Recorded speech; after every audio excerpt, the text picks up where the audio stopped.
میں تجسس سے اس لڑکی کی جانب دیکھ رہا تھا جسے 4 لیڈی کانسٹیبل پکڑ کر جیل کے انتہائی نچلے درجے کی کوٹری میں لا رہی تھیں۔ یہ وہ جگہ تھی جہاں صرف عادی اور سنگ دل مجرموں کو رکھ کر ٹارچر کیا جاتا تھا، یعنی وہ مجرم جنہوں نے بے دردی سے کسی شخص کو اذیت ناک موت مارا ہو۔ اس لڑکی کا کیس 2 ہی سماعتوں میں نتیجے کو پہنچ چکا تھا۔ اسے عمر قید ہو چکی تھی۔ بڑے بڑے دلیر لوگ اس لڑکی سے ڈر رہے تھے۔ ابھی بھی وہ ان لیڈی کانسٹیبل سے خود کو چھڑوانے کی کوشش میں لگی تھی۔ جب لیڈی کانسٹیبل کے ہاتھوں سے چھٹنے لگی تو ایک ہٹا کٹا تھانے دار منیر آگے بڑھا اور ایک زناٹے دار تھپڑ اس لڑکی کے نازک چہرے پر مار دیا۔ تھپڑ اس قدر شدید تھا کہ بیچاری کے سامنے کا دان ٹوٹ کر لبوں پر لڑکھڑانے لگا، جسے اس نے سر جھٹک کر تھوکتے ہوئے باہر گرایا۔ اس لڑکی کے لبوں سے خون جاری تھا اور حقارت بھری نظر اس تھانے دار پر ڈال کر بولی، کمینے، تیرے انہی ہاتھوں کو کاٹ کر اپنے پالتو کتوں کو کھلاؤں گی۔ یاد رکھنا، مجھے کمزور سمجھنے کی غلطی ہرگز نہ کرنا تم لوگ۔ وہ مزید کچھ کہتی اس سے پہلے ہی ایک اور زناٹے دار تھپڑ اس کا چہرہ سجا چکا تھا۔ لیڈی کانسٹیبل نے اسے جیل کی کوٹری میں پٹخا اور پھر حقارت سے بولی، یہ دھمکیاں کسی اور کو دینا۔ آج سے تو ہماری دسترس میں آ چکی ہے۔ تو تب تک یہاں ہے جب تک تیری سانسیں چلتی رہیں گی۔ جس روز مر گئی اس روز ہی تیری رہائی ہے۔ لیڈی کانسٹیبل اور وہ منیر تھانے دار اسے اچھی خاصی سناتے گالیاں دیتے وہاں سے جا چکے تھے، جبکہ وہ زمین پر بیٹھی منہ سے نکلتا خون بے دردی سے صاف کرنے لگی۔ جب خون نہ رکا تو چیخ چیخ کر دیواروں کو نوچنے لگی، پھر مجھے دیکھ کر بولی، کیوں نہ مرد بنا بیٹھا مجھے یوں تڑپتا ہوا دیکھ رہا ہے؟ اگر مرد ہے تو جا کر اسے پکڑ جس نے ہمیں اس نوبت تک پہنچایا ہے۔ ارے تم لوگ خود کو عوام کا محافظ کہتے ہو، تم لوگ محافظ نہیں ظالم ہو، صرف ظلم کرنا جانتے ہو۔ ہمت ہے تو جا کر جڑوں کو کاٹو، تنے کاٹ دینے سے درخت کی بنیاد نہیں ہلتی۔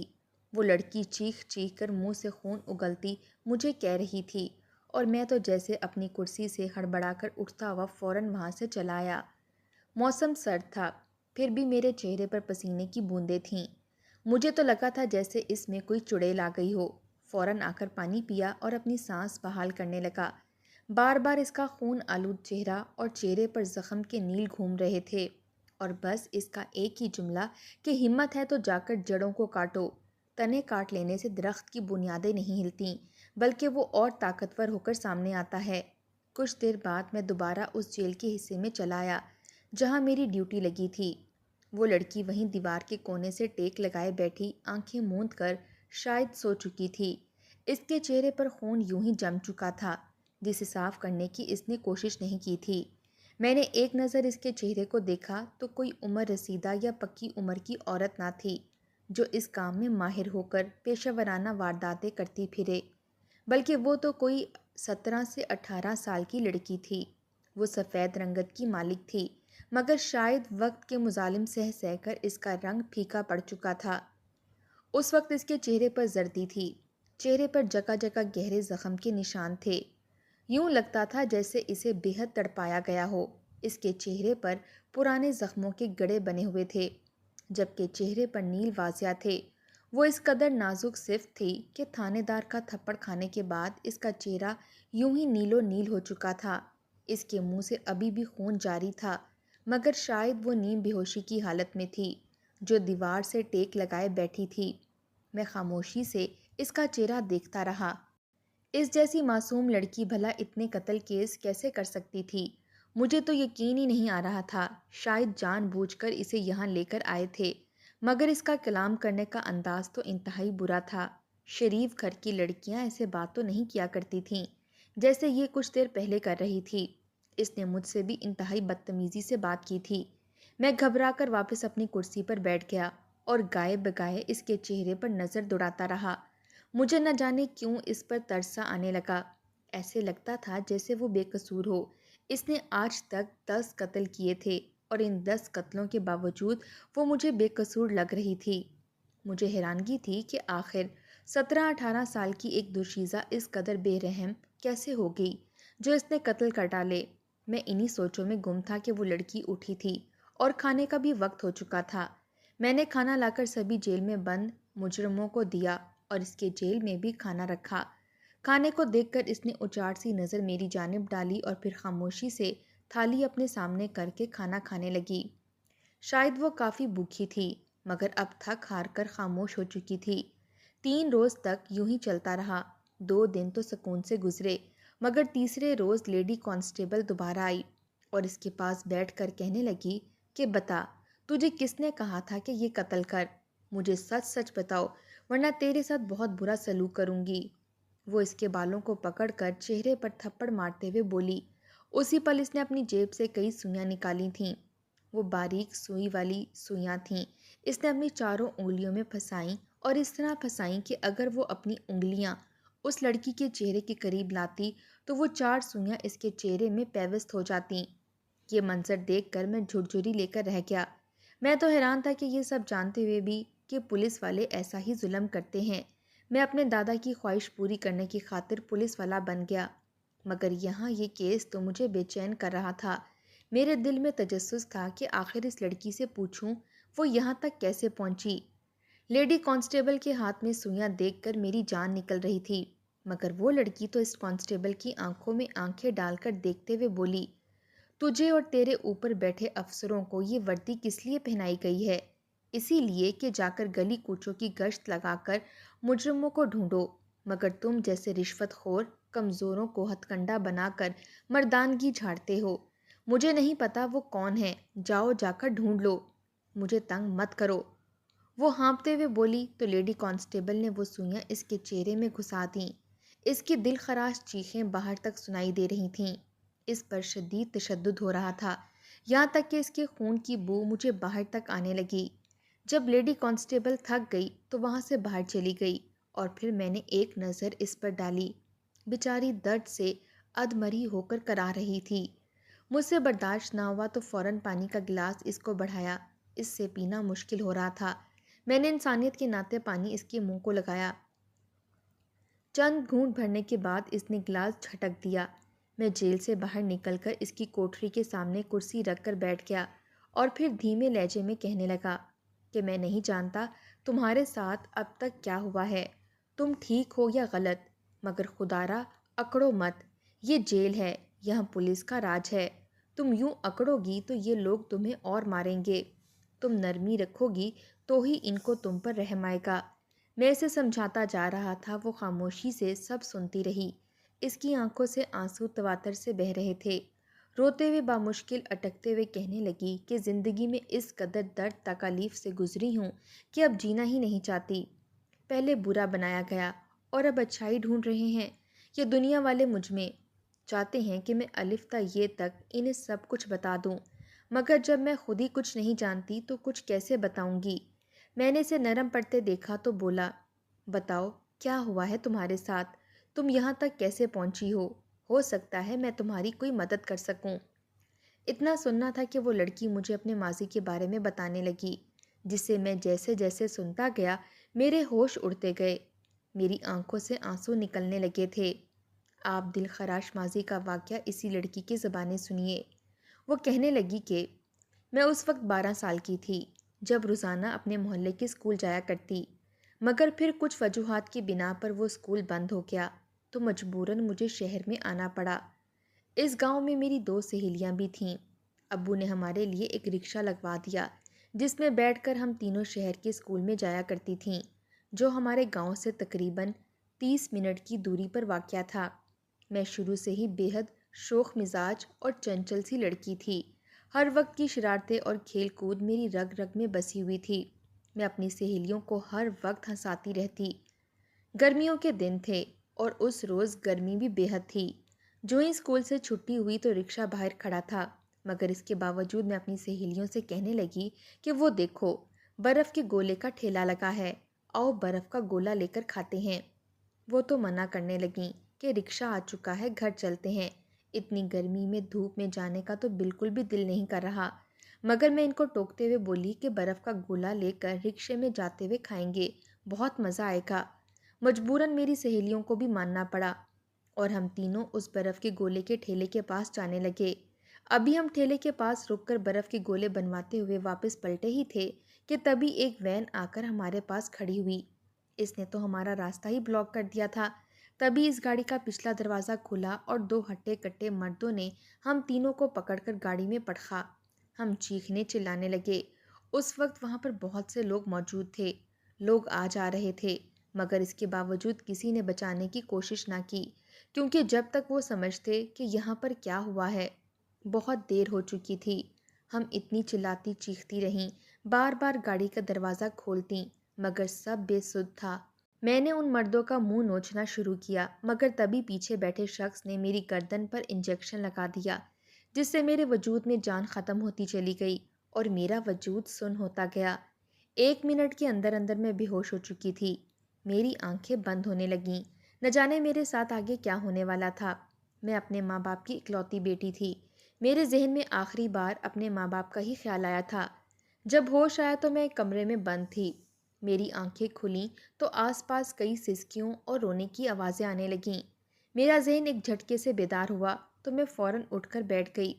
میرا وجود اس قدر درد کر رہا تھا جیسے میرے جسم پر پتھر رکھ دیے گئے ہوں۔ اٹھ کر بیٹھی تو سر چکرا رہا تھا۔ جب آس پاس دیکھا تو وہاں پر مجھ جیسی کئی لڑکیاں موجود تھیں۔ اس کمرے میں اس وقت تقریباً 30 سے 35 لڑکیاں تھیں جو مجھے دیکھ کر مزید رونے لگی تھیں۔ کسی کے چہرے پر زخم تھے تو کوئی رسیوں سے بندھی ہوئی تھی۔ میں حیرانگی سے آس پاس دیکھنے لگی۔ میری سہیلیاں بھی وہیں پر موجود تھیں، جو میرا چہرہ دیکھ کر مجھے گلے لگا کر رونے لگیں اور کہنے لگیں کہ عروج، یہ ہم کہاں آ گئے ہیں؟ یہ لوگ ہمیں کہاں لے آئے ہیں؟ ہمیں گھر جانا ہے۔ وہ مجھے گلے لگا کر بے تحاشا رو رہی تھیں اور میں بھی روئے جا رہی تھی کہ آخر ہمارے ساتھ آگے کیا ہونے والا تھا۔ ہم ایک دوسرے سے لپٹی رو رہی تھیں کہ دروازہ کھلا۔ دروازہ کھلنے کی آواز سنتے ہی سبھی لڑکیاں ڈر کر ایک دوسرے پر گرنے لگیں۔ وہ خوفزدہ ہو رہی تھیں، جیسے کوئی آدم خور اندر آ رہا ہو۔ کمرے میں ایک مرد داخل ہوا جو واجبی سی شکل کا تھا اور چہرے پر انتہائی سختی اور شفافیت دیکھ کر ہی یہ واضح ہو چکا تھا کہ وہ بےحد ظالم شخص ہے۔ وہ اندر آیا اور آ کر کہنے لگا کہ ہمارے گینگ میں تم سب کا سواگت ہے۔ آج سے تم لوگ ہمارے گینگ کی ممبر ہو اور وہی سب کچھ کرو گی جو کچھ ہم تم لوگوں کو کہیں گے۔ اگر تم لوگوں نے ہماری بات سے ذرا سا بھی انکار کیا تو جانتے ہو ہم تمہارے ساتھ کیا کر سکتے ہیں۔ وہ ہمیں ایک قطار میں چلاتا ہوا کمرے سے باہر لے آیا۔ خوف کے مارے ہم ایک دوسرے سے لپٹی ہوئی تھیں۔ جب باہر آ کر دیکھا تو چیخ بلند ہوئی، کیونکہ وہاں زمین پر خون بکھرا ہوا تھا اور 5 لڑکیاں یوں ہی ٹکڑے ہوئے زمین پر پڑی تھیں۔ ایک باکس میں ان کا دل اور گردے وغیرہ نکال کر رکھے گئے تھے۔ وہ کہنے لگے کہ جو بھی ہماری بات نہیں مانتا، ہم پھر اسے اس دنیا سے ہی اٹھا دیتے ہیں اور پھر اس کے وجود کے خاص اعضاء بیچ کر لاکھوں روپے کماتے ہیں تاکہ اس کی قربانی رائگاں نہ جائے۔ وہ کہہ کے لگانے لگے۔ اس نے ہمیں ایک پروجیکٹر پر ویڈیو چلا کر دی جس میں پوری ٹریننگ تھی۔ وہ کہنے لگا کہ تم لوگ گھر گھر جا کر بھیک مانگو گی اور پھر اس گھر کا ساتھ ساتھ جائزہ بھی لوگی۔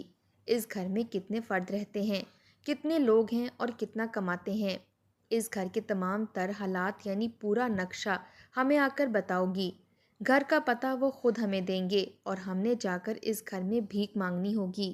جیسے ہی موقع ملا ہمیں اس گھر میں جا کر چوری کرنی ہوگی، اور اس سے بھی بڑھ کر شفافیت کی حد یہ تھی کہ اس گھر میں موجود تمام افراد کو مار کر ہی واپس آنا تھا۔ اگر ہم چوری کے بعد گھر کے کسی بھی فرد کو زندہ چھوڑ کر واپس آتے تو بدلے میں یہ لوگ ہمیں ہی مار دیتے۔ ان کی دھمکی سن کر میرے رونگٹے کھڑے ہو گئے۔ وہ 5 لڑکیاں آج ایک ساتھ چوری کرنے گئی تھیں، مگر اس گھر میں ایک نوجوان لڑکی اور اس کا 1 سال کا بیٹا ہی موجود تھا۔ اس لڑکی نے ان کے آگے ہاتھ جوڑے کہ مجھے مت مارو، میرا معصوم بچہ ہے۔ انہوں نے اس پر ترس کھا کر اسے چھوڑ دیا۔ جب باہر آ کر اپنے باس کو بتایا تو وہ غصے سے انہیں واپس یہاں لایا اور ٹکڑے ٹکڑے کر کر مار دیا، کیونکہ اگر وہ زندہ چھوڑ کر آتے تو بدلے میں ان کے چہرے کی نشاندہی ہو جاتی اور اس طرح پولیس کا ان تک پہنچنے کا خدشہ تھا۔ اس نے 1 ہفتے تک ہمیں ٹریننگ دی۔ ہم روتی چلاتی رہیں، وہاں سے بھاگنے کی بھی کوشش کی، مگر جن لڑکیوں نے بھاگنا چاہا اس شفاق دل شخص نے ہمارے سامنے ہی ان لڑکیوں کو مار دیا۔ اس کے بعد کسی لڑکی میں ہمت ہی نہ ہوئی تھی کہ وہ یہاں سے بھاگنے کی کوشش بھی کرتیں۔ وہ ہمیں کھانے کو صرف 1 وقت کا کھانا دیا کرتے تھے اور سکھاتے ہوئے کہتے کہ اگر تم لوگ اچھی لوٹ مار کر کے آئے تو تمہیں روزانہ مرغ مسلم کھانے کو ملے گا۔ ان کی باتیں سن کر ہم خاموش ہو جاتیں، نہ جانے آگے جا کر ہمارے ساتھ کیا ہونے والا تھا۔ یہ کوئی ایک شخص نہ تھا بلکہ ہمارے پاس روزانہ کے معمول پر 20 سے 30 مرد آیا کرتے تھے اور ہر کوئی ہمیں ڈرا دھمکا کر سکھایا کرتا تھا۔ یہ بھی ہماری مجبوری تھی اور اپنی جان بچانے کی خاطر ہمیں ایسا بھی کرنا پڑا۔ میں اور میری سہیلیوں کو ایک روز باہر بھیک مانگنے کے لیے بھیجا گیا۔ ہمارا حلیہ بالکل بھکاریوں جیسا بنایا گیا اور پھر باہر جانے سے پہلے اس شخص نے ہمارے بازو پر ایک گھڑی باندھی۔ وہ گھڑی انتہائی عجیب تھی، گویا تاروں کا مجموعہ تھی۔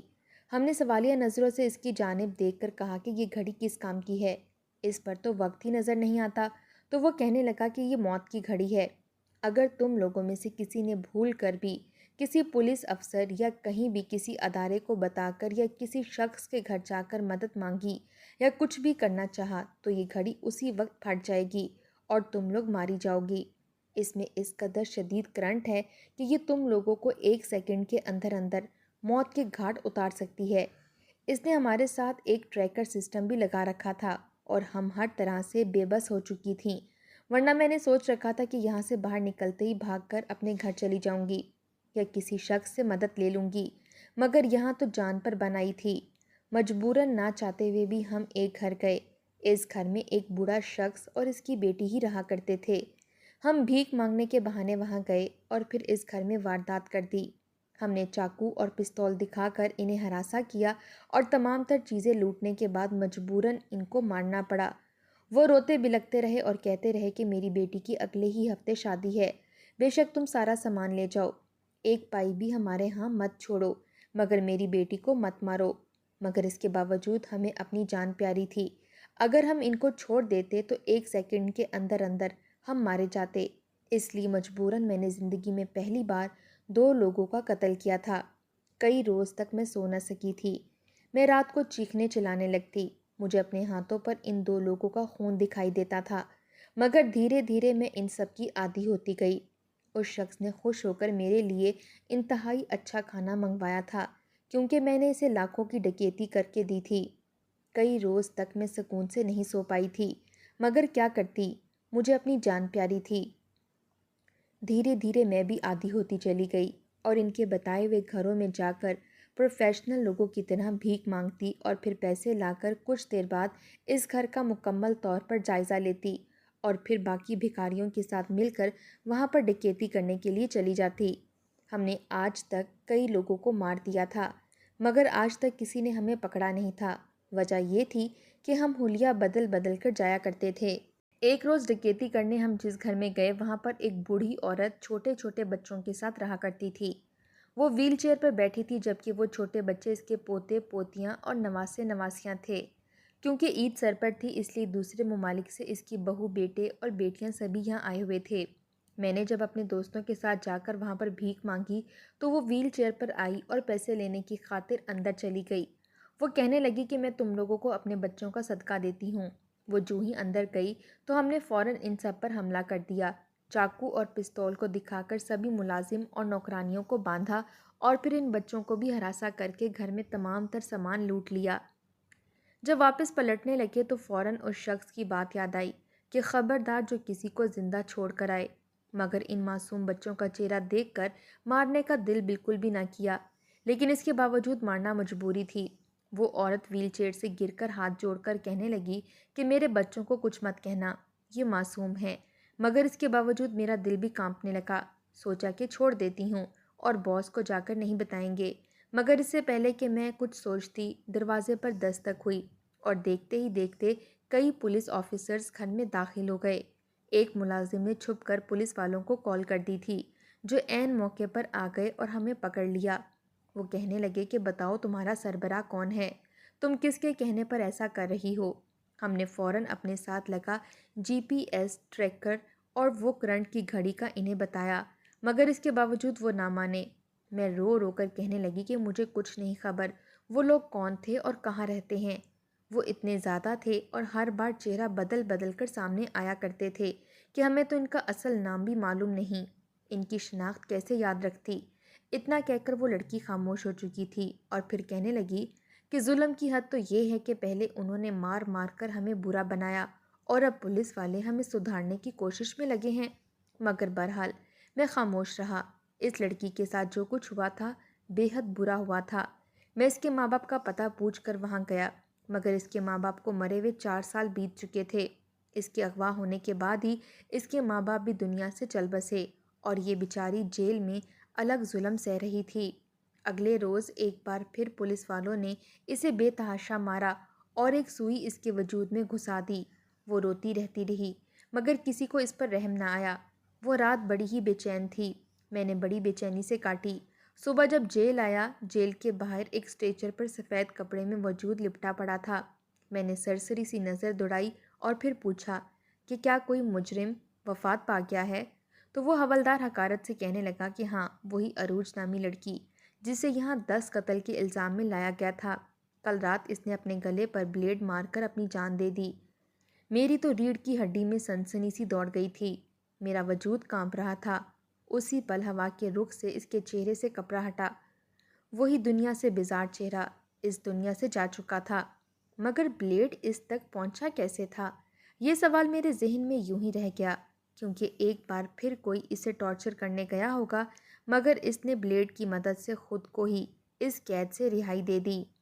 بیچاری معصوم بچی جب 12 سال کی عمر میں اسکول جاتی ہوگی، یقیناً بہت خواب دیکھے ہوں گے سب کی طرح، مگر خیر، یہی تو زندگی تھی۔